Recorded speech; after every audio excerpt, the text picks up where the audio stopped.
Today we're putting a Fiamma Vent 28F into a Fiat Doblo micro camper. Here it is, and to start off with you need to make a wooden frame to go around it. Whilst I'm making a wooden frame, Sean is actually cleaning the roof.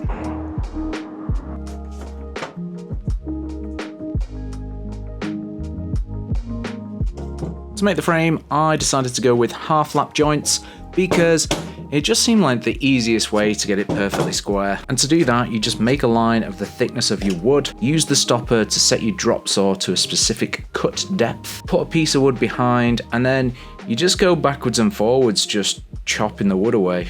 On my first pass, it was a little bit too shallow, didn't line up properly, so I went a tiny bit deeper until it was perfect, and then just rinse and repeat for the rest of the corners. One really important thing if you're following along with this video and you're making a wooden surround. If you are fitting a fan, you need to leave space for the cable, and you will see why later in the video.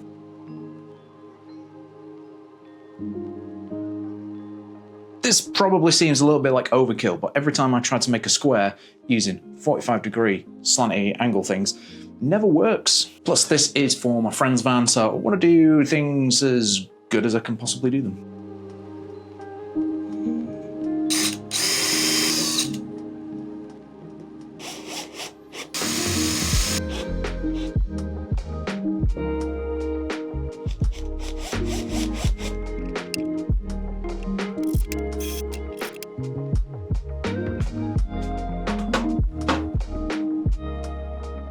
All right, we've got a problem. So the Fiamma 28 thing, if we put it up here, which I'll show you a clip of in a second, it's gonna sit like right on the ridges, and I don't think that's gonna support it properly. So we're gonna put it slightly to the right, so the cuts go down the center of the ridges, and it gets supported properly. Okay, so there's a little square we've drawn on the roof. Here we go.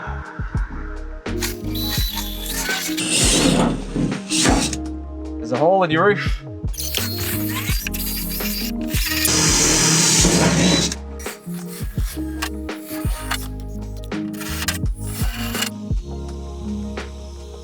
The reason I'm wearing a vest with really bad tan lines is we were in the middle of a heat wave, and that's why I couldn't put my hand on the roof. You know what? I need a piece of wood to lean on.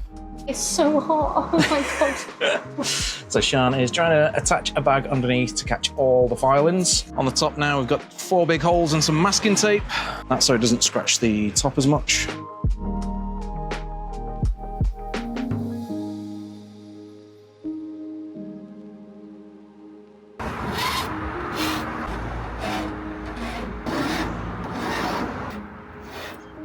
Sean is now painting the edges to make sure they don't rust over time. Paint is now dried, so we're going to put some tape in between the ridges so everything's kind of flat and it forms a gasket, I think.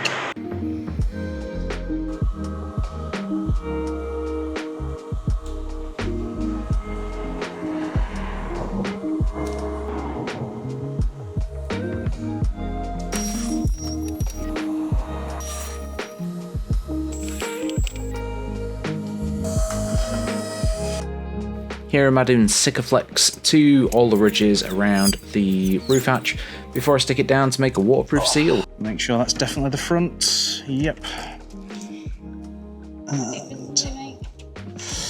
And it's got to open in a certain direction. Okay. Now we've just put the surround on, and Sean is displaying very nicely that we've completely forgotten the wood. Oh.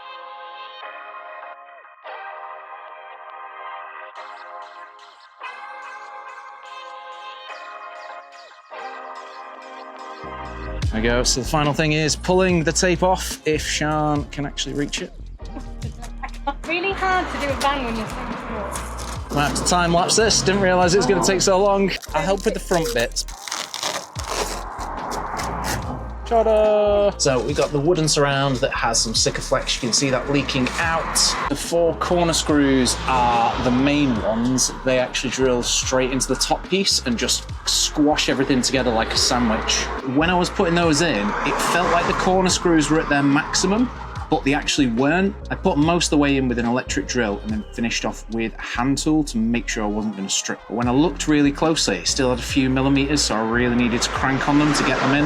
Now we're going to leave it like that for now until we get the sealing in so we can finish it off properly. Before we put this on, we've got to put the sealing on. And whilst I've been fitting the sealing, I've realised that when we go to fit this fan, it has its own surround. So I need to take off that surround and then fit this one. So I didn't film that. What I've done is put a extra layer round here, so it brings it out a bit and it gives space for the cable. So if you are fitting a fan, before you put this thing in, put the fan in, because you need the cable to go in there. How did you learn that, Chris? By putting everything on and then having to take it off again. This whole thing's a bit of a pain.